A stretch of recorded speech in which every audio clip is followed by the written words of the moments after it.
नमस्कार दोस्तों, आप सभी का एक बार फिर से हार्दिक स्वागत और अभिनंदन है एनसीईआरटी की जीके जीएस व्याख्या सीरीज में। इस सीरीज का होने वाला है ये क्लास नंबर 17 और ये जो सीरीज है आप लोगों के लिए हेल्पफुल होने वाला है 6 to 8 जूनियर के लिए, प्राइमरी के लिए, टीजीटी और पीजीटी के लिए। तो फ्रेंड्स, फिलहाल इस सीरीज में हम लोग पढ़ रहे हैं विज्ञान और कक्षा 7 का एनसीईआरटी हम लोग को पढ़ रहे हैं। क्लास 6 का कंप्लीट हो चुका है और इसके साथ ही फ्रेंड्स देखिए लगभग 1-2 क्लासेस में और आप लोगों को क्लास 7 की एनसीईआरटी कंप्लीट हो जाएगा।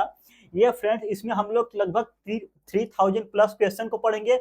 इसमें क्या है कि आप लोगों का 6 से लेकर 10 तक का पूरा NCERT line by line cover up करेंगे और 11th और 12th की जो इंपॉर्टेंट टॉपिक है जिससे आप लोगों का प्राइमरी, जूनियर, टीजीटी, पीजीटी में साइंस का क्वेश्चन पूछा जाता है, तो 11th और 12th के साइंस का भी सिलेक्टेड टॉपिक पढ़ेंगे, तीनों पोर्शन का, फिजिक्स, केमिस्ट्री और बायोलॉजी का। साथ ही साथ इसमें हम लोग इंक्लूड करते चल रहे हैं पीवाईक्यूज, टीआरयू 1, 2, 3 और जो बीपीएससी के ओरिजिनल पीवाईक्यूज है सब इसमें इंक्लूड होते हुए चल रहा। तो देखिए फ्रेंड्स, आज हम लोग पढ़ेंगे क्लास 7 के साइंस के एनसीईआरटी में electric current and its effect. क्या है? Electric current and it's effects. इसमें देखिए फ्रेंड्स, विद्युत धारा और इसके प्रभाव, क्लास 7 का चैप्टर नंबर 10। इस चैप्टर नंबर 10 को हम लोग एकदम डिटेल से, मतलब इस चैप्टर में जितना भी पॉइंट दिया गया है हर एक पॉइंट को हम लोगों ने आज एमसीक्यू क्वेश्चन के फॉर्मेट में कवर किया गया है। मतलब जो भी क्वेश्चन बन सकता है हर एक पॉसिबिलिटी को हम लोगों ने उठाया है। तो इस चैप्टर नंबर 1 से लेकर चैप्टर नंबर 9 तक हम लोगों ने कंप्लीट कर लिया है। आज हम लोग कवर अप करेंगे चैप्टर नंबर 10। चैप्टर 10 क्या है? विद्युत धारा और इसके प्रवाह। तो चलिए बिना समय को वेस्ट किए वीडियो को शुरू करते हैं। और देखिए फ्रेंड्स, अगर अभी तक आपने वीडियो को लाइक नहीं किया है तो वीडियो को लाइक कर दीजिए और चैनल को सब्सक्राइब नहीं किया है तो प्लीज चैनल को सब्सक्राइब कर दीजिए। इसका बोर्ड पीडीएफ टेलीग्राम पर मिलेगा, टेलीग्राम का लिंक वीडियो के डिस्क्रिप्शन बॉक्स में है। अब मैं सोच रहा इसका जो मॉक टेस्ट है, मॉक टेस्ट भी मैं शुरू अब कंटिन्यू करूँ, तो मैं कोशिश करूंगा कि इसका मॉक टेस्ट में बनाकर आप लोगों को इसी वीडियो के डिस्क्रिप्शन बॉक्स में और कमेंट सेक्शन में लिंक लगा दूंगा। तो उस लिंक से डायरेक्ट आप लोग जाकर मॉक टेस्ट भी दे लीजिएगा। तो पहला क्वेश्चन आपके सामने निकल के आ रहा, निम्न में से कौन सा परिपथ पूर्ण होने पर आवश्यक शर्त है? परिपथ का पूर्ण होने पर आवश्यक शर्त क्या है? धारा का उच्च होना, सभी अवयव जुड़े हो और स्विच बंद हो, केवल बैटरी का होना। तो देखिए एक परिपथ सर्किट होता क्या है? एक सर्किट में हम लोगों का बैटरी होता है और स्विच होता है और बल्ब होता है, इस तरीके से। तो परिपथ हमारा जब कंप्लीट हो, इसमें धारा का उच्च होना, ऐसा नहीं है कोई सा भी हमारा सर्किट हो, सर्किट में करंट हाई भी हो सकता है और करंट लो भी हो सकता है। तो जो सर्किट है करंट पे डिपेंड नहीं करेगा, केवल बैटरी होगा तो हमारा एक परिपथ नहीं बनेगा। ये एक सिंगल हो गया, सेल हो गया और बहुत सारे सेल्स को आपस में जोड़ दोगे तो बैटरी बनेगा। तो बैटरी से भी परिपथ नहीं बनेगा। तो सभी अवयव जुड़े हो और स्विच क्या हो? बंद हो। तो स्विच ऐसे जुड़ा होना चाहिए, बंद होना चाहिए, तब हमारा जाके परिपथ कंप्लीट होगा, यानी कि ऑप्शन नंबर बी बिल्कुल करेक्ट है। क्वेश्चन नंबर 2, दो सेल को श्रेणी में जोड़ने पर क्या होता है? जब दो सेल्स को श्रेणी में जोड़ेंगे तो प्रभाव क्या पड़ेगा? वोल्टेज बढ़ेगा, धारा हमेशा घटती है, कोई प्रभाव नहीं पड़ेगा। तो देखिए जैसे कि ये जो हम लोगों का घर में टीवी का रिमोट होता है, जो रिमोट होता है इसमें जो बैटरी होती है हमेशा सीरीज कॉम्बिनेशन में जुड़ी रहती है। किसमें जुड़ी रहती है? सीरीज कॉम्बिनेशन में। रिमोट में हो गया, घड़ी में हो गया, जिसमें एक से ज्यादा बैटरी लगती है, या तो जो टॉर्च आता है, टॉर्च में दो तीन बैटरी डालते हैं, तो टॉर्च में भी जो बैटरी जुड़ा रहता है सीरीज में। तो इसमें फायदा क्या होता है देख लीजिए, इस तरह से बैटरी है, उठा वाला हिस्सा प्लस होता है, ठीक, इस तरह से बैटरी जो जुड़ा रहता है सीरीज में दो बैटरी को। अब इसमें क्या होगा? Volt V equals to I R, जब सीरीज में जोड़ने पर क्या है कि हमारा वोल्टेज बढ़ता है। सीरीज में जोड़ने पर ये ध्यान रखिएगा, जब कभी भी बैटरी को सीरीज में जोड़ा जाएगा तो हमेशा वोल्टेज बढ़ेगा। जैसे कि जो हम लोगों ने रिमोट में बैटरी यूज करते हैं, तो जो एक सिंगल बैटरी आती है 1.5 वोल्ट की आती है, 1.5 वोल्ट की, जब दो बैटरी को ऐड कर दोगे प्लस 1.5 वोल्ट, तो क्या हो जाएगा? 3 वोल्ट हो जाएगा। तो सीरीज में हमेशा वोल्टेज बढ़ता है। जब वोल्टेज बढ़ेगा, देख लो जैसे कि अब रेजिस्टेंस क्या होता है, जो भी हम लोग सर्किट यूज करेंगे सर्किट में फिक्स वायर रहेगा, ऐसा नहीं कि बैटरी बढ़ाने पर इसके अंदर का सर्किट चेंज हो जाएगा, तो सर्किट फिक्स रहेगा। जब सर्किट फिक्स है तो हम लोगों का रेजिस्टेंस आर भी फिक्स रहता है। तो देख लीजिए 99.9 केसेस में 99.9% केसेस में जब वोल्टेज बढ़ता है तो हम लोगों का जो आई है आई भी बढ़ेगा। पर ध्यान रखिएगा, बहुत बार ऐसा क्या होता है कि अगर वोल्टेज बढ़ा दिए और रेजिस्टेंस को चेंज कर देंगे तो जरूरी नहीं है कि करंट बढ़ेगा। तो वोल्टेज बढ़ने पर 99% केसेस में आप लोगों का करंट बढ़ेगा, परंतु ये हमेशा सत्य नहीं होता है। फिलहाल यहाँ पर जब दो सेल को श्रेणी में जोड़ेंगे तो इससे वोल्टेज क्या होगा, बढ़ेगा, इससे वोल्टेज बढ़ेगा। अब वोल्टेज बढ़ेगा तो धारा भी बढ़ेगी, तो ऑप्शन बी गलत हो गया, कोई प्रभाव नहीं गलत। इसके साथ देख लीजिए, जब कभी भी सेल को हम लोग जोड़ते हैं पैरेलल क्रम में, यानी कि हमारे पास सेल है, बैटरी सेल है, जब इसको हम लोग क्या करेंगे पैरेलल क्रम में जोड़ेंगे तो इसमें क्या होगा, हम लोगों का V बराबर आई आर, हम लोगों का वोल्टेज फिक्स रहता है, वोल्टेज नहीं चेंज होगा। तो वोल्टेज नहीं चेंज होगा तो हम लोगों का करंट भी क्या है, लगभग फिक्स रहेगा। परंतु इसमें फायदा क्या होता है, जैसे कि इन्वर्टर वगैरह हो गया, इस पावर बैंक हो गया, तो इसमें जो बैटरी या सेल्स को जोड़ा जाता है हम लोगों का पैरेलल कॉम्बिनेशन में जोड़ा जाता है। पैरेलल कॉम्बिनेशन में जोड़ने से क्या होता है कि हम लोगों का बैटरी की पावर बढ़ जाता है। जैसे कि अगर एक बैटरी 100 एम्पियर की है, कितने एम्पियर की, 100 एम्पियर की, और दूसरी भी क्या है 100 एम्पियर की, तो दोनों को जोड़ दोगे तो 200 एम्पियर हो जाएगा। तो देख लो, इसमें ना तो वोल्टेज बढ़ेगा ना तो करंट बढ़ेगी, परंतु बैटरी का क्षमता बढ़ गया। बैटरी का क्षमता बढ़ने से है कि अगर एक बैटरी से हम लोग आउटपुट ले रहे हैं 2 घंटे, अगर दो बैटरी को साथ में पैरेलल कॉम्बिनेशन में जोड़ देंगे तो हमारा आउटपुट 2 घंटे से बढ़कर 4 घंटे हो जाएगा। तो बैटरी की क्षमता को, मतलब कितना लंबा बैटरी चलेगा, उस पर लोड देने पर कितना लंबा चलेगा, ज्यादा लंबा बैटरी को चलाने के लिए बैटरी को जोड़ा जाता है पैरेलल कॉम्बिनेशन में। इसमें वोल्टेज और करंट फिक्स रहेगा, परंतु जो बैटरी की क्षमता है वो बढ़ जाती है। परंतु हम लोगों को पावर मैक्सिमम चाहिए, वोल्टेज और करंट को इंक्रीज करने के लिए, वोल्टेज और करंट को इंक्रीज करने के लिए बैटरी को हमेशा किस में जोड़ा जाता है, सीरीज कॉम्बिनेशन में। अब देखिए ये फ्रेंड्स, इस पर काफी अच्छे लेवल का क्वेश्चन आप लोगों को देखने को मिल सकता है। अगला प्रश्न, निम्न में से कौन अर्धचालक का उदाहरण है।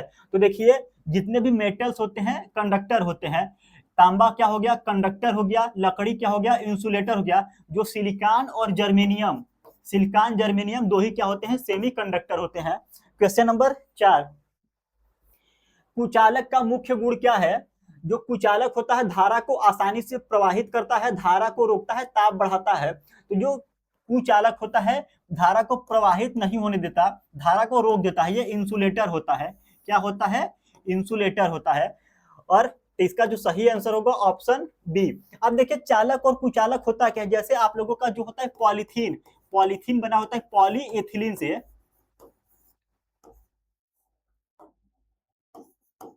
जो पॉलीथीन किससे बना होता है, पॉलीएथिलीन, पॉलीएथिलीन का पॉलीमर होता है, यानी कि C2H4, यहाँ पर यन लगा दी, यानी इसका जो बहुलक होता है, जितने भी प्लास्टिक होते हैं पॉलीएथिलीन का बहुलक होते हैं।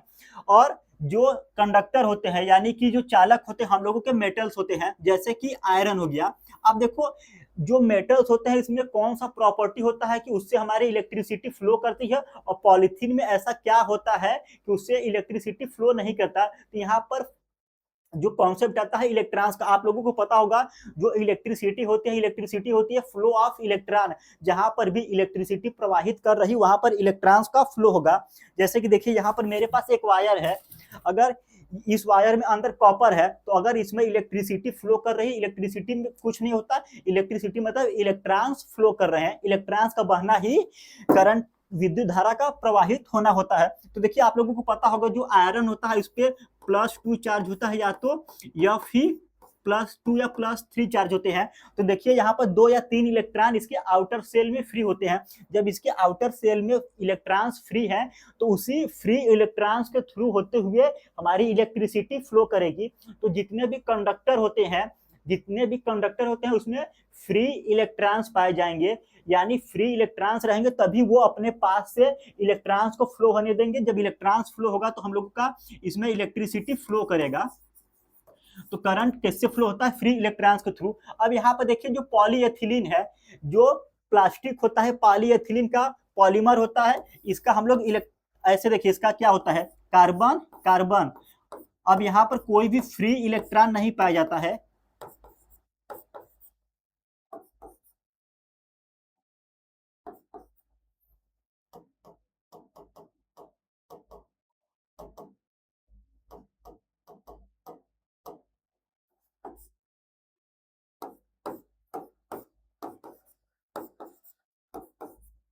C2H4।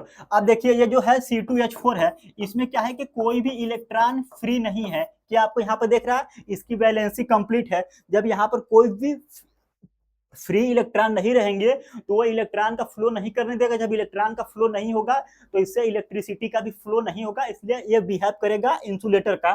तो जो इंसुलेटर और कंडक्टर होता है उसके पीछे का कॉन्सेप्ट समझने का आप लोग कोशिश करिएगा। अगला प्रश्न देखिए, विद्युत धारा का तापीय प्रवाह किस कारण होता है? तो जो विद्युत धारा का तापीय प्रभाव होता है ग्रेविटी के कारण नहीं, प्रकाश के कारण नहीं।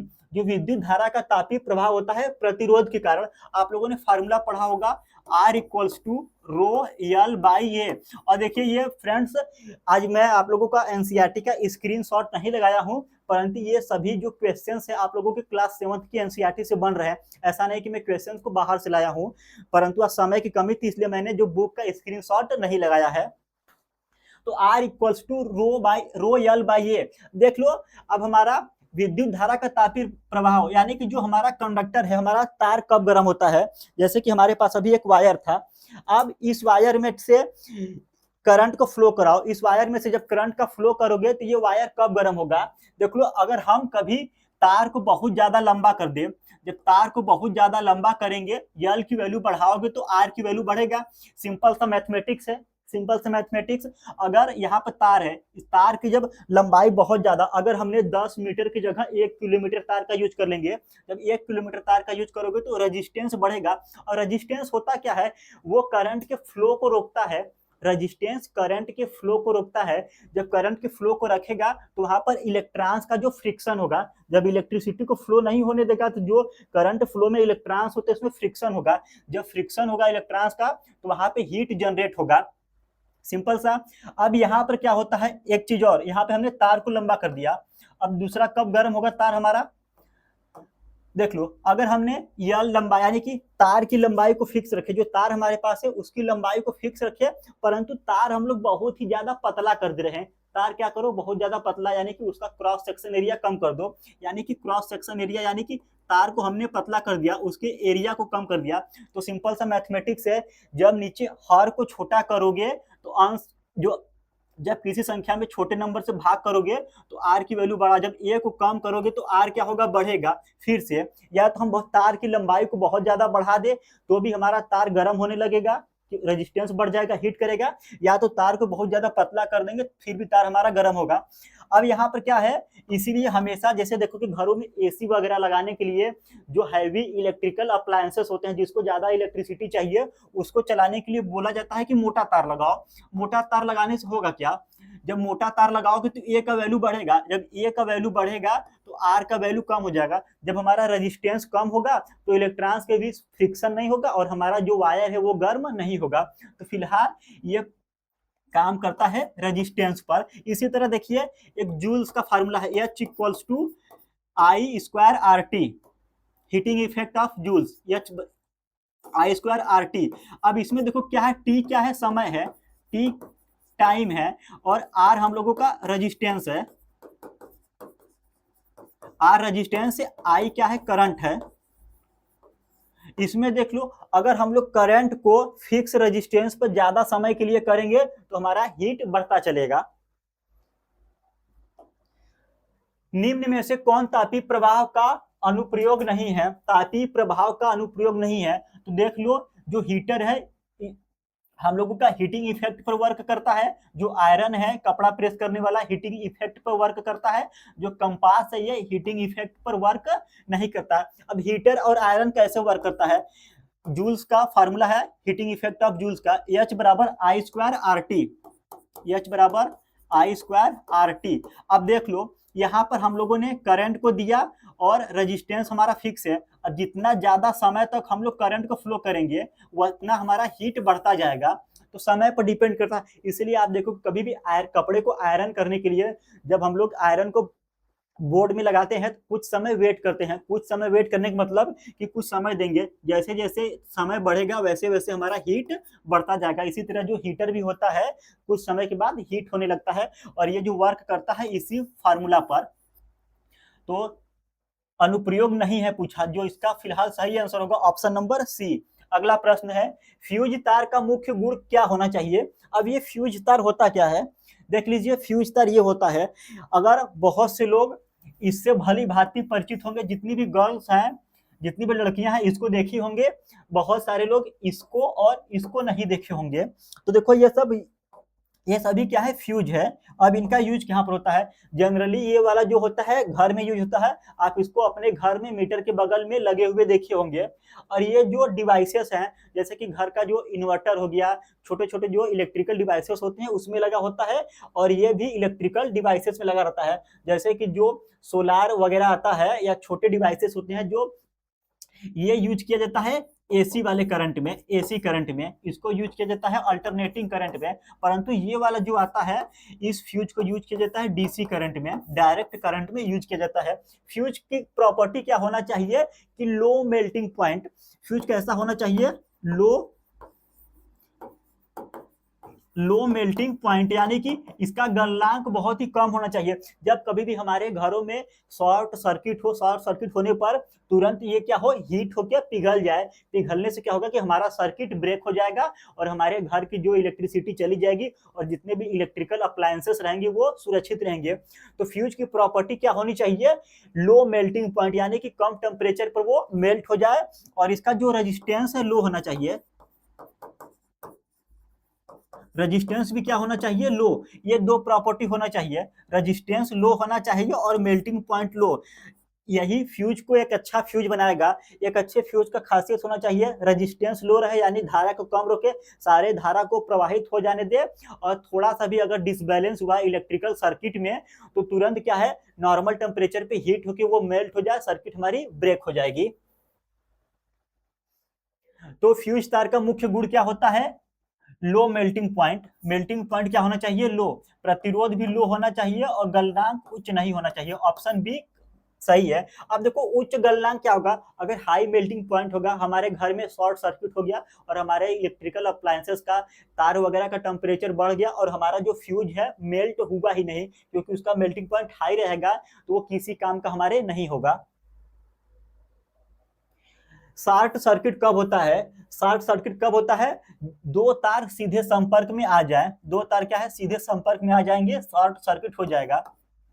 देख लो यहाँ पर जैसे एक इमेज है, यहाँ पर एक सर्किट डायग्राम बना हुआ है, यहाँ पे बैटरी है, बैटरी से करंट फ्लो हुआ, स्विच में गया, स्विच से हमारा फ्यूज में गया, फ्यूज से होते हुए बल्ब में गया, फिर बल्ब से बाहर निकला, इस तरह से हमारा करंट फ्लो कर रहा, परंतु किसी कारणवश हमारा शॉर्ट सर्किट हो गया, यानी कि यहाँ का तार और यहाँ का तार आपस में क्या हो गए, चिपक गए, और यहाँ ये दोनों तार आपस में चिपकने से क्या हो जाएगा कि शॉर्ट सर्किट हो जाएगा। अचानक से करंट का फ्लो बहुत तेजी से बढ़ जाएगा, जब बहुत तेजी से करंट का फ्लो बढ़ेगा तो हमारा जो सर्किट है वो हीट होने लगेगा। वहीं पर खेल आता है फ्यूज का, ये फ्यूज का है हमारा मेल्ट होके टूट जाएगा और हमारा सर्किट जो है टूट जाएगा, उसमें करंट का फ्लो रुक जाएगा।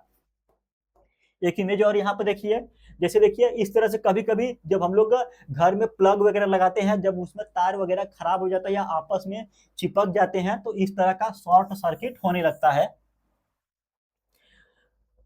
तो इसका सही आंसर बी था। अगला प्रश्न, बल्ब का फिलामेंट चमकता क्यों है। जो बल्ब का फिलामेंट है इसमें मैग्नेटिक इफेक्ट होता है नहीं, रासायनिक प्रवाह नहीं, इस जो चमकता है ये तापीय प्रभाव के कारण, किसके प्रभाव के कारण, हीटिंग इफेक्ट के कारण चमकता है।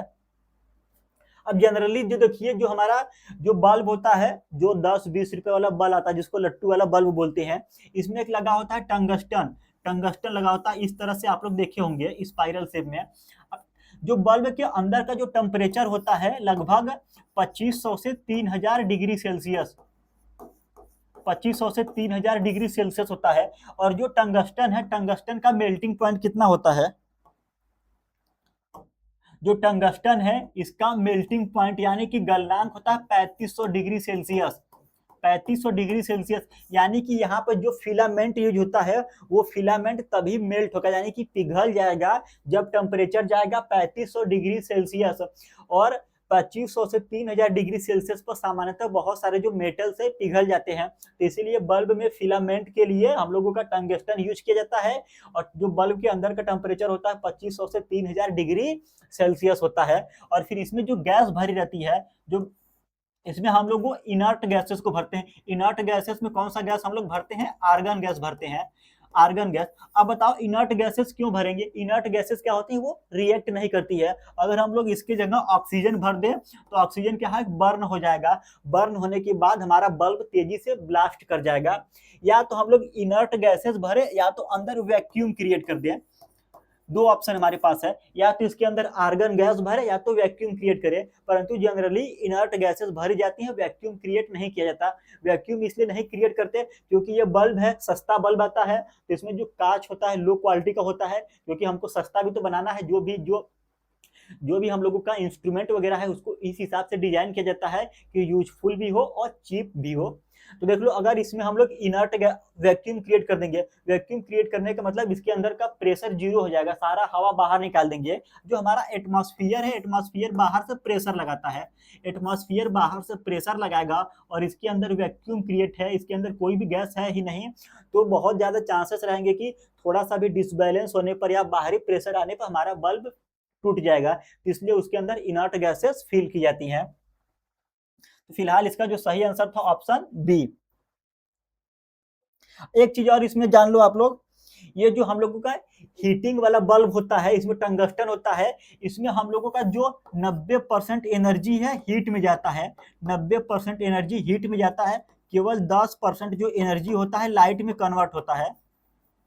क्या होता है? केवल 10% एनर्जी लाइट में कन्वर्ट। तो सबसे बड़ी इसकी कमी यही है कि हमारा जो 90% एनर्जी वेस्ट होता है उससे हीट मिलेगा, 10% एनर्जी से ही हमको लाइट मिलती है। जब ये हीट होता है, जब बहुत ज्यादा 2500 से 3000 डिग्री सेल्सियस पर हीट होने के बाद इससे लाइट एमिट होने लगती है। धारा प्रवाहित होने पर कंपास सुई क्यों विचलित हो जाती है? तो देख लीजिए, धारा प्रवाहित होने पर कंपास सुई चुंबकीय प्रभाव, मैग्नेटिक इफेक्ट के कारण विचलित हो जाती है। जैसे आप लोग देख लो, जो अगर हम लोग के पास एक वायर है, अगर इस वायर में से इलेक्ट्रिसिटी का फ्लो करेंगे तो इसमें क्या होगा कि हम लोगों का मैग्नेटिक फील्ड जनरेट होगा, मैग्नेटिक फील्ड। अब आप लोग बताओ, मैग्नेट जैसे यहाँ पे देख लो, यहाँ पर राइट हैंड थंब रूल है। राइट हैंड थंब रूल किसने दिया था? कौन, मतलब वैज्ञानिक का नाम बताओ जिसने दाएं हाथ अंगूठे का नियम दिया था। आप लोग कमेंट सेक्शन में वैज्ञानिक का नाम बताओ। दाएं हाथ का अंगूठे का नियम कहता है कि अगर कोई वायर है, अगर कोई कंडक्टर है, उसमें जिस दिशा में करंट फ्लो हो रहा, मान लो कि करंट नीचे से ऊपर की तरफ जा रहा, तो उसको इस तरह से कर लो, उसमें जो मैग्नेटिक फील्ड का डायरेक्शन होगा ऐसे होगा। इसमें करंट फ्लो कर रहा, जो अंगूठा है करंट की दिशा को दिखाए, अंगूठा करंट की दिशा को, जो मैग्नेटिक फील्ड का डायरेक्शन होगा इस तरह से, अंगुलियां क्या होगी? मैग्नेटिक फील्ड की डायरेक्शन दिखाएंगी। जैसे इसमें देख लो, अंगूठा करंट ऊपर जा रहा और मैग्नेटिक फील्ड का डायरेक्शन ये ऐसे हो गया। इस वैज्ञानिक का नाम बताओ कि यह कॉन्सेप्ट किसने दिया था, कमेंट सेक्शन में। उसी तरह देख लो, फिर जो हम लोगों का क्या होता है, यहाँ पर जो कंपास होता है, जो कंपास होता है, यहाँ जहां पर भी मैग्नेटिक फील्ड होगा वहां पर ये डायरेक्शन दिखाने लगेगा। ये वर्क करता है चुंबकीय प्रभाव पर। विद्युत चुंबक की शक्ति किस पर निर्भर करती है? विद्युत चुंबक की शक्ति किस पर निर्भर करती है? ध्यान से दो, हमारे पास अगर कोई एक वायर है, उस वायर में ए टू बी है, जो करंट का फ्लो है ए से बी की तरफ है, तो इसमें हम लोग क्या करें? दाएं हाथ के अंगूठे का नियम लगा दो। जो अंगूठा है करंट की धारा की दिशा को दिखा, जो अंगुलियां है हम लोगों का चुंबकीय क्षेत्र की दिशा को दिखाएंगी। इसमें जो मैग्नेटिक फील्ड लाइन होगा ऐसे होगा, मतलब अंदर से बाहर की ओर आएगा, नीचे से ऊपर की तरफ। तो देख लो, अगर विद्युत चुंबक की शक्ति किस पर निर्भर करती है, जो विद्युत चुंबक की शक्ति है कुंडली के चक्कर पर, यानी कि नंबर ऑफ टर्म्स, उसमें बहुत सारे अगर कुंडली हम बना रहे हैं तो उसमें जो क्या है कि गोलों की संख्या बढ़ा दो, यानी कि बहुत ज्यादा कुंडलियों में वायर को लपेट दो, तो उससे क्या है कि अगर एक वायर से चुंबकीय क्षेत्र उत्पन्न होगा करंट को फ्लो करने पर, तो बहुत सारे मतलब क्वायल का लूप बना देंगे तो हमारा चुंबकीय क्षेत्र क्या हो जाएगा, बढ़ जाएगा। तो कुंडली के चक्कर पर और धारा का प्रवाह पर भी अगर हम लोग यहाँ पर 1 एम्पियर का करंट फ्लो करेंगे, 1 एम्पियर का करंट फ्लो करेंगे तो हम लोगों का जो मैग्नेटिक फील्ड बनेगा लो होगा। अगर 5 एम्पियर करेंगे तो स्ट्रॉन्ग मैग्नेटिक फील्ड, 100 एम्पियर का फ्लो कराएंगे तो और भी स्ट्रॉन्ग मैग्नेटिक फील्ड बनेगा। तो जितना ज्यादा धारा फ्लो करेगा उतना ही स्ट्रॉन्ग मैग्नेटिक फील्ड बनेगा, यानी उतना ही मजबूत विद्युत चुंबक बनेगा। और कोर का पदार्थ जो हम लोग विद्युत चुंबक बनाने के लिए मटेरियल यूज करते हैं उस पर भी डिपेंड करता है। और विद्युत चुंबक बनाने के लिए हम लोग यूज करते हैं सॉफ्ट आयरन का। किसका यूज करते हैं, सॉफ्ट आयरन का यूज किया जाता है विद्युत चुंबक बनाने के लिए। फिलहाल इसका जो सही आंसर होगा ऑप्शन नंबर डी, उपर्युक्त में से एक से अधिक।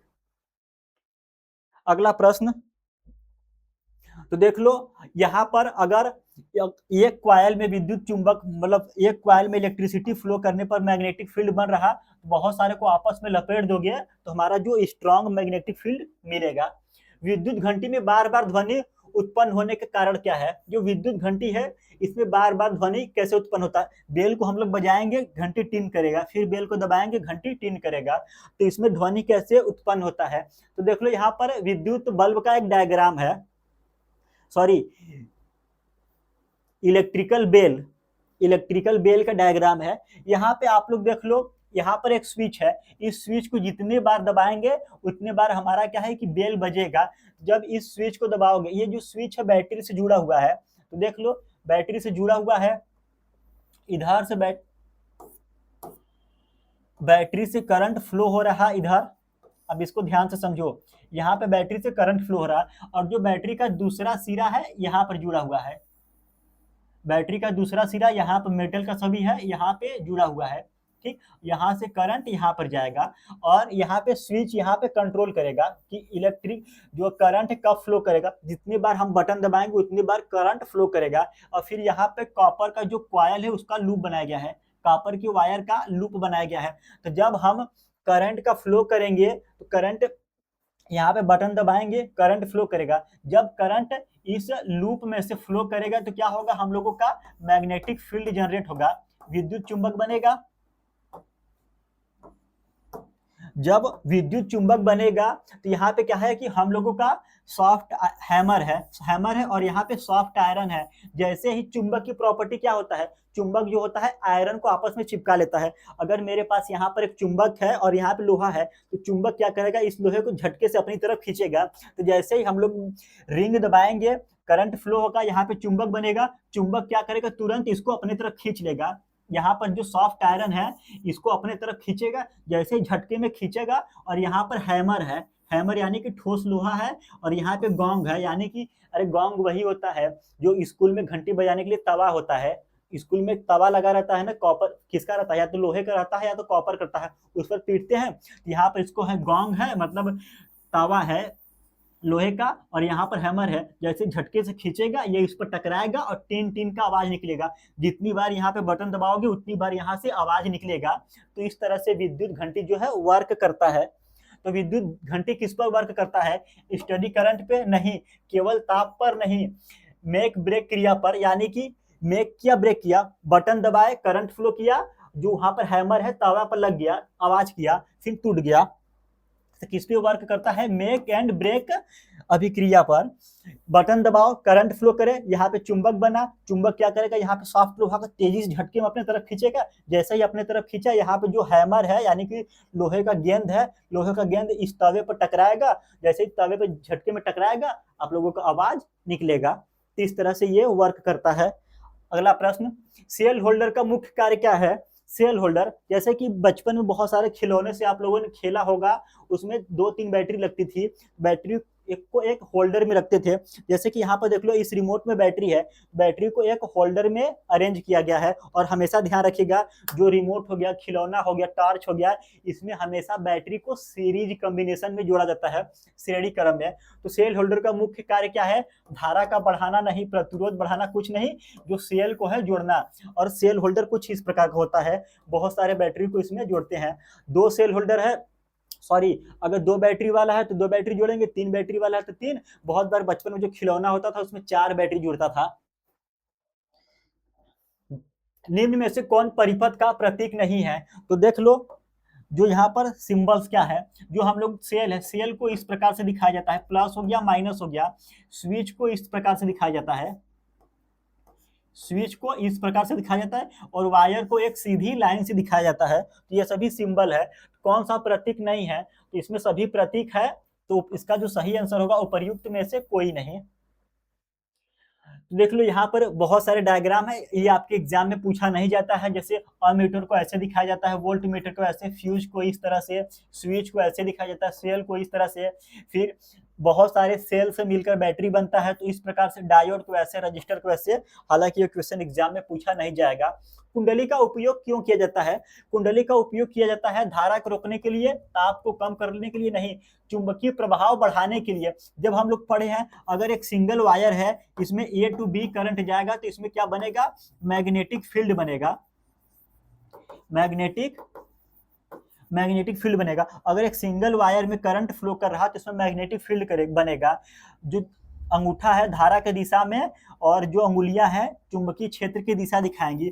जब एक सिंगल तार में करंट फ्लो करने से चुंबकीय क्षेत्र बनेगा, तो वहां पर अगर हम लोग तार का कुंडली बना देंगे, जब तार का कुंडली बना दोगे तो चुंबकीय प्रभाव उसका बढ़ जाएगा, यानी कि जो हम लोगों का मैग्नेटिक फील्ड है वो बढ़ जाएगा।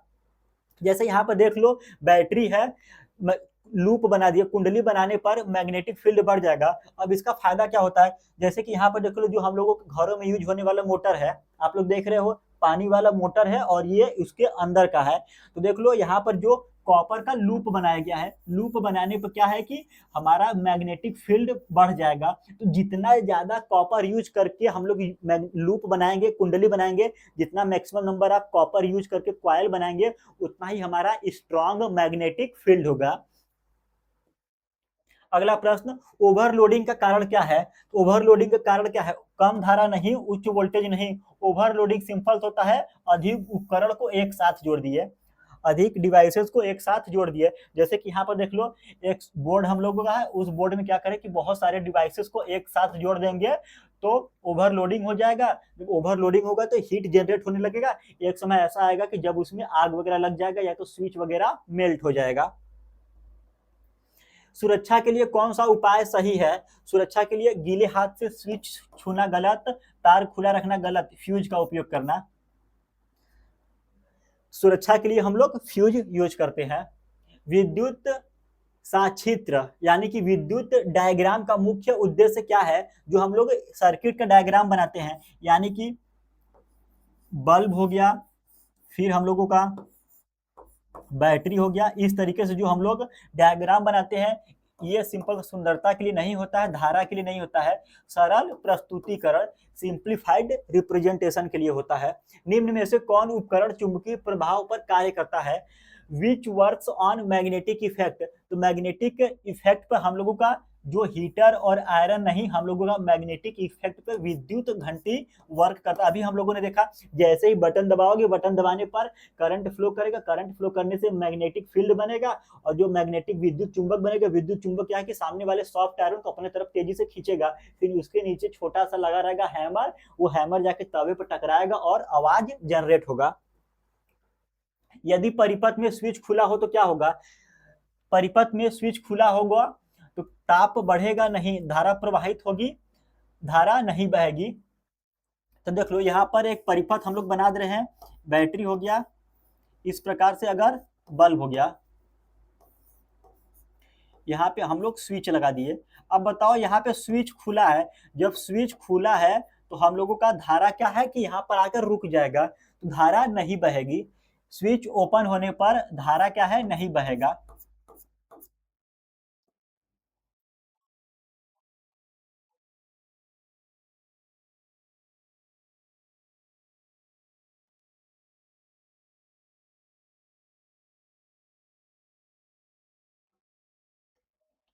इसको आप लोग समझिए।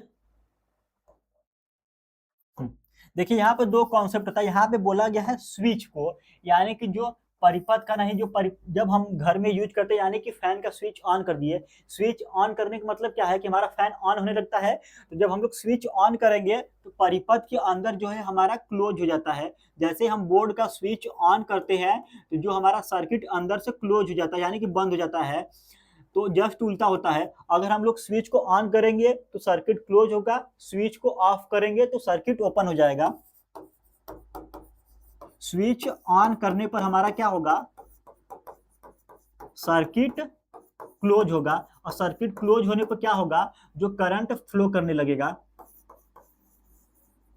करंट फ्लो करेगा। अगर हमने स्विच क्या कर दिया, स्विच ऑफ कर दिए, स्विच ऑफ करने पर सर्किट ओपन हो जाएगा, सर्किट ओपन। और जब सर्किट ओपन होगा तो करंट का फ्लो नहीं होगा। यहाँ पे बोला है परिपथ में स्विच खुला छोड़ दें, तो स्विच ऑन करेंगे सर्किट क्लोज हो जाएगा और करंट प्रवाहित होगी। तो इसका जो सही आंसर होगा ऑप्शन ए होगा। परंपरागत रूप से विद्युत धारा की दिशा किसे माना जाता है। अब देखिए यहाँ पर दो चीजें हैं। जब शुरू में बैटरी वगैरह का खोज हो चुका था, जब बैटरी वगैरह का खोज हुआ था तो उस समय हम लोगों का इलेक्ट्रॉन का खोज नहीं हुआ था। जब इलेक्ट्रॉन का खोज नहीं हुआ था तो शुरू में माना गया था कि जो करंट का फ्लो होता है पॉजिटिव टू निगेटिव होता है। जो हमारा विद्युत धारा का प्रवाह होता है पॉजिटिव टू निगेटिव, उसमें बैटरी वगैरह का खोज हो चुका था परंतु इलेक्ट्रॉन का खोज नहीं हुआ था। तो इसको बोलते हैं कन्वेंशनल मेथड, यानी कि परंपरागत। इसको क्या बोलते हैं, कन्वेंशनल मेथड। परंपरागत रूप से जब हम लोगों का इलेक्ट्रॉन का खोज नहीं हुआ था तो उसमें हम लोग मानते थे, साइंटिस्ट वगैरह मानते थे कि जो करंट फ्लो करता है पॉजिटिव से निगेटिव चार्ज की तरफ। परंतु जब बाद में इलेक्ट्रॉन वगैरह का खोज हुआ तो जो साइंटिफिक रीजन होता है, scientific reason of current flow, तो जो साइंटिफिक तौर पे करंट का फ्लो होता है निगेटिव टू पॉजिटिव होता है।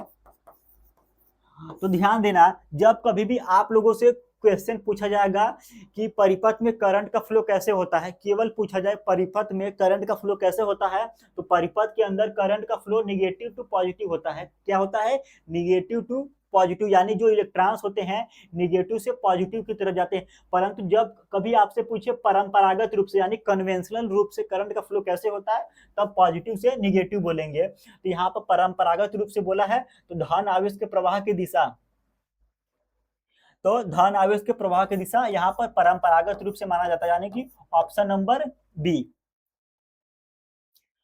निम्न में से कौन सा कथन सही है, तापीय प्रभाव में धारा से ऊष्मा उत्पन्न होती है। बिल्कुल, तापीय प्रभाव में धारा से ऊष्मा उत्पन्न होती है।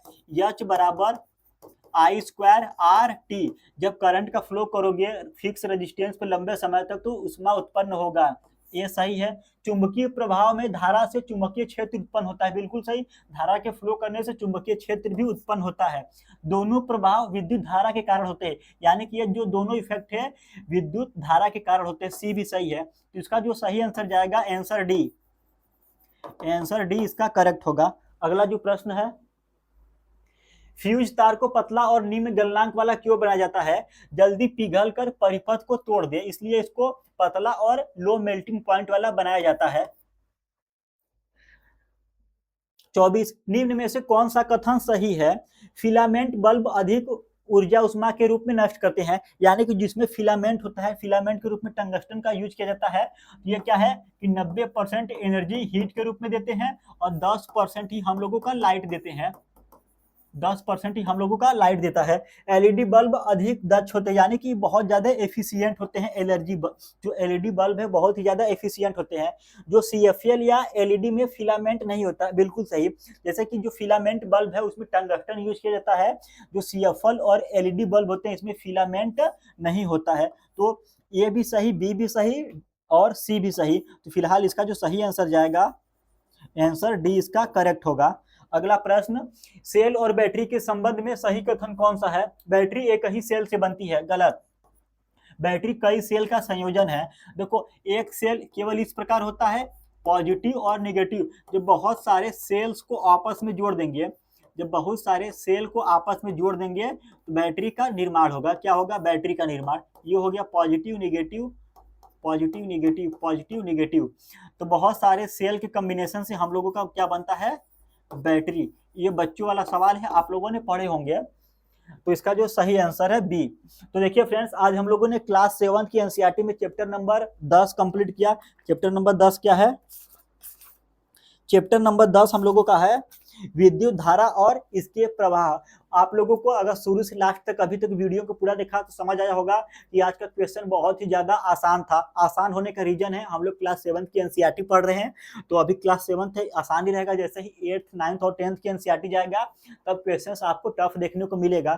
फिलहाल इस सेशन को यहीं पर समाप्त करते हैं। अगर अभी तक आपने चैनल को सब्सक्राइब नहीं किया तो प्लीज चैनल को सब्सक्राइब कर दीजिए। आपको सेशन कैसा लगा, जो भी आपको डाउट वगैरह है प्लीज कमेंट करिए, मैं आप लोगों के कमेंट का जवाब जरूर दूंगा। तो फिर से मिलते हैं नए सेशन में। आप लोग का बहुत बहुत धन्यवाद।